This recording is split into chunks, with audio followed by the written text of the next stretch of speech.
Hamjambo. Ninawakaribisha tena katika channel ya Uni Asali. Karibuni tena, mjisikie mkiwa nyumbani. Wasikizaji na watazamaji wangu, ninawakaribisha mahali popote ambapo mpo. Na kabla sijaanza darasa leo, ningetaka kuwasihi, ninapo upload video ufinye kengele, ndio nikiupload video inakufikia kwa njia haraka. Unakuwa mtu wa kwanza kufikiwa na ile video ambayo nimeupload, ambao nimeweka.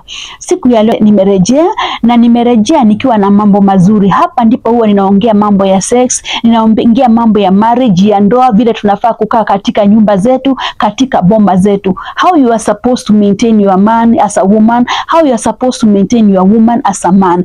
Haya mambo ndio nataka tukaweze kuongea, na nataka kuwakaribisha tena sana. Asante kwa wale wananifuata, kwa wale ambao wananitazama. Ukiwa mahali popote ambapo uko, ujisikie ukiwa nyumbani.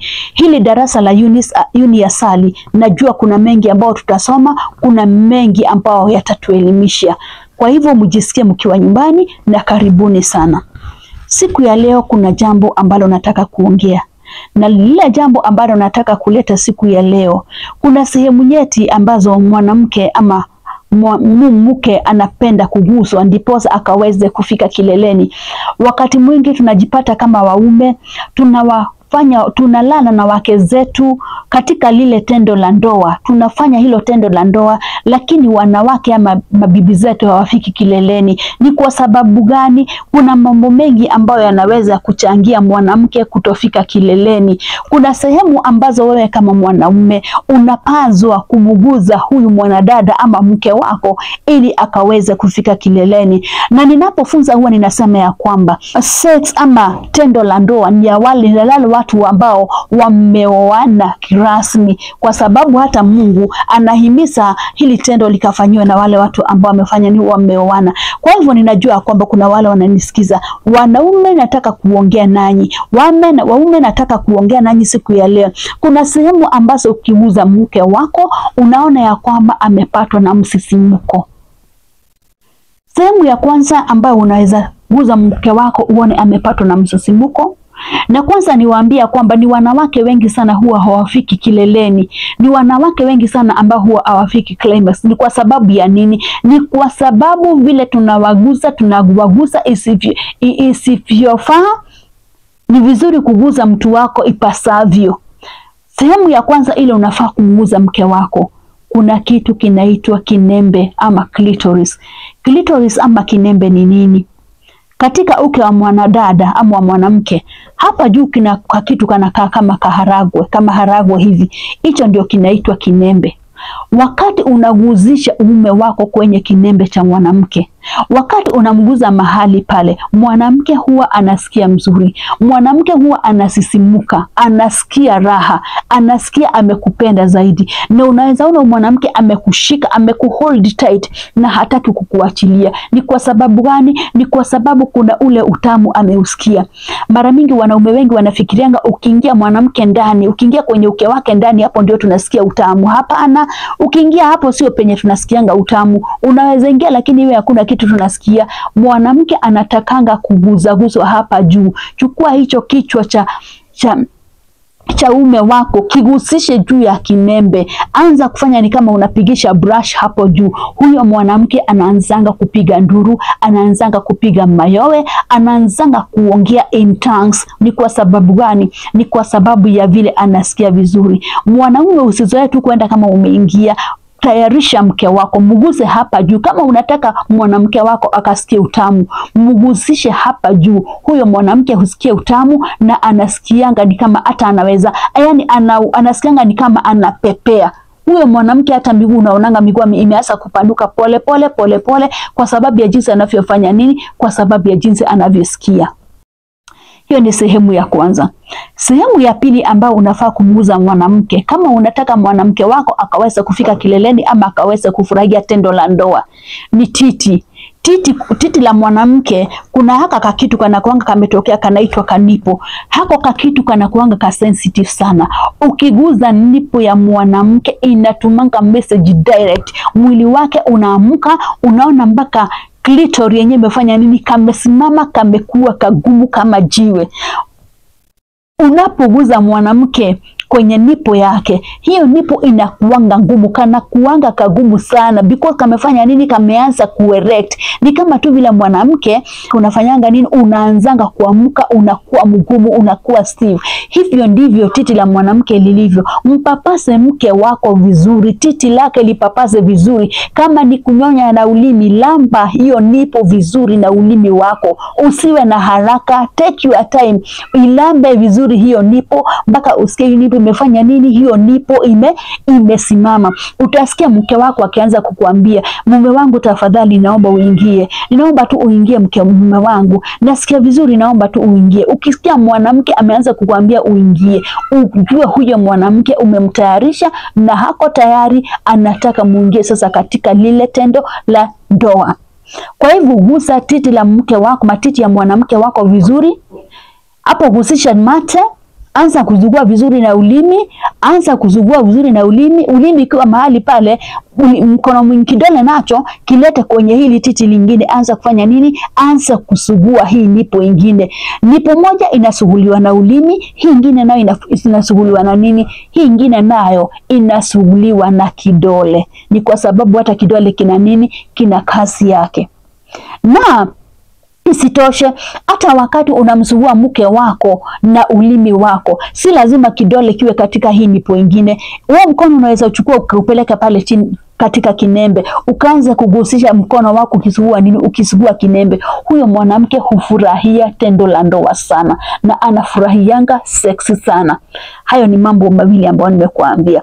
Kuna jambo la tatu. Kuna wanawake wanapenda kukisiwa sana. Unapomkisi mke wako, kuna wale wanawake wanapenda kukisiwa. Ni kwa sababu gani? Wanawake tumeumbwa tofauti. Lile linamfurahisha huyu sio lile linanifurahisha mimi. Lile linafurahisha yule sio lile linafurahisha huyu. Kwa hivyo wanawake tumeumbwa tofauti. Kile kinafurahisha mwanamke mwingine sio kile kinafurahisha huyu mwingine. Tunafurahishangwa na mambo tofauti.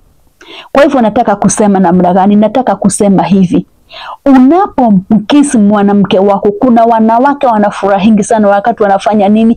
Wakati wanakisiwa. Wakati unakisiwa mwanamke, anasikianga ni kama anaweza enda tu, atengeneze tu mahali muwe mnakaa mkiwa nyinyi wawili bila kusumbuliwa na mtu yeyote. Ni kwa sababu huwa anasikia raha sana. Huyo mwanamke mapenzi yake huwa inaongezeka kwako.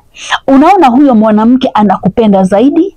Penzi lake, pendo lake linaongezeka kwako, na unaona huyo mwanamke hata akona mfuto mkubwa sana kwako. Yani unaona anafutiwa na wewe kila wakati akikuona. Kila wakati akikuona unaona uke wake unafanya nini? Uke wake unaanza kurespond. Unaona ameanza kunasikia, unaona ameanza kumwaga tule tumaji. Kuna tumaji huwa tunatoka wakati mwanamke ako tayari. Unaona kila wakati huyo mwanamke akikuona anakuanga ako tayari. Ni kwa sababu gani? Ni kwa sababu anajua kwamba unafahamu zile sehemu anafaa kufanya nini, anafaa kuguzwa. Hilo ni jambo la tatu. Kuna jambo lingine nataka kuongea juu yalo hapa. Kuna wanawake wanapenda kukisiwa kwenye shingo. Kama mke wako anapenda kukisiwa kwenye shingo, hiyo shingo ichukue, mkiss vile anataka, mpapase jinsi inavyopaswa.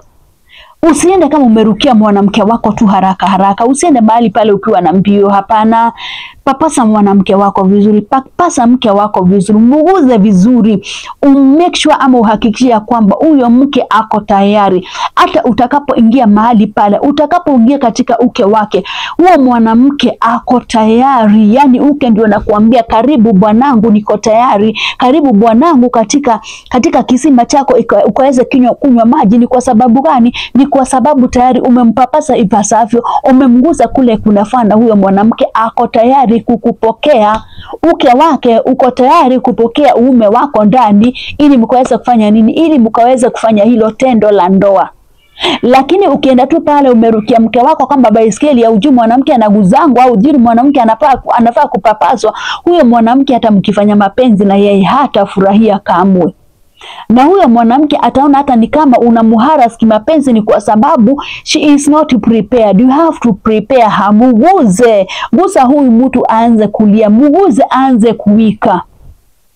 Guza mke wako aanze kuongea na lugha mpya. Mguze aanze kuongea na ndimi mahali pale, ni kwa sababu ya utamu ule anaosikia. Mguze vizuri. Wacha kwenda mahali pale kakangu ukiwa na haraka. Wacha kwenda pale ukiwa na biashara zingine. Enda pale ukiwa na biashara moja. Ninataka kukupapaza, ninataka kukufikisha kileleni, na hakuna kitu kizuri kama mwanamke akifika kileleni. Na wacha niwaambie, mambo mengi yanafanyika kwa sababu gani? Kwa sababu ya ignorance. Mwanaume umekataa kufikisha mke wako kileleni, una expect nini? Ukikataa kumfikia kileleni una expect nini? Huo mwanamke hakuna wakati atakufurahia ndoa. Hatafurahia ndoa. Kwa hivyo nataka kusema namna gani? Nataka kusema ujue vile unafaa kupapasa mke wako. Ujue zile sehemu unafaa kuguza mke wako. Ujue unafaa kumuguza mahali wapi. Ujue ni wapi nikimguza anafanya nini? Anawaka. Nikisufinya tu hii switch inafanya nini? Inawaka. Kwa sababu mwanamke akona switch mingi sana zile ambazo ukiguza, huyu mwanamke anafanya nini? Anakuwa tayari. Huyu mwanamke anafanya nini? Ana respond. Huyu mwanamke anafanya nini? Anakupokea. Lakini ukikaa tu ndee, hakuna vile unamfanya huyu mwanamke. Hata ushinde umefanya nini, huyu mwanamke hawezi akasikia raha. Na ni vizuri pia nawe mwanamke uwe una respond. Unasema mimi natakanga kufanywa hivi, natakanga kufanywa hivi. Kwa sababu pia nawe ukinyamaza, mwanamume ataenda pale amalize. Mume akishamaliza haja yake imeisha, amefanya nini? Ameondokea. Kwa hivyo utabaki pale tu ukiwa na nini? Ukiwa na shida yako. Kwa hivyo ni vizuri hata ukiwa mwanamke unajaribu kueleza mume wako, mume wangu mimi natakanga kufanyiwa hivi na hivi. Mume wangu mimi natakanga kupapaswa hapa na hapa, ndiposa nikaweze kusikia utamu. Kwa hivyo nimeongea mambo ya nini? Nimeongea mambo ya kuguza kinembe. Kinembe ni kitu cha maana sana katika mwili wa mwanamke na katika tendo la ndoa. Kinembe kimechukua nafasi kubwa sana katika ndoa na kinasaidia wanawake wengi kufika kileleni. Kitu cha pili nimesema ni nini? Nimesema ni kuguza nipo ya mke wako. Unapoguza nipo ya mke wako, huyo mke anakuanga prepared na ako tayari kukupokea. La tatu nimesema aje? Nimesema juu ya kuguza mwanamke wako kwenye shingo. Unaguza mwanamke kwenye shingo, huyo mwanamke husikia vizuri na huwa ana respond. Na la nne nimesema aje? Kuna kissing. Unapokisi mwanamke wako, kuna wale wanapenda kissing. So unapokisi mwanamke anasikianga vizuri, anasikianga raha, na hata lile tendo la ndoa linakamilika na hata anakuwa na uwezo wa kufika kileleni. Najua mmepata ambao nimewafunza katika hili darasa la Uni Asali. Mkaendelee kufuata, mkaendelee kubonyeza kile kidunde. Ndiposa ninapoweka sinema ama video yoyote unakuwa wa kwanza kuipokea na kuisikiliza. Na ninawakaribisha sana mkaweze kusubscribe katika channel ya Uni Asali, na mkifanya hivyo Mungu atabariki. Kwa hivyo mwanamke chukua nafasi yako, mume chukua nafasi yako, na mambo yote yatakuwa sawa. Zote tutafurahia ndoa na tutafurahia hili tendo la ndoa. Mungu awabariki sana hadi wakati wa kesho. Shalom, shalom, shalom.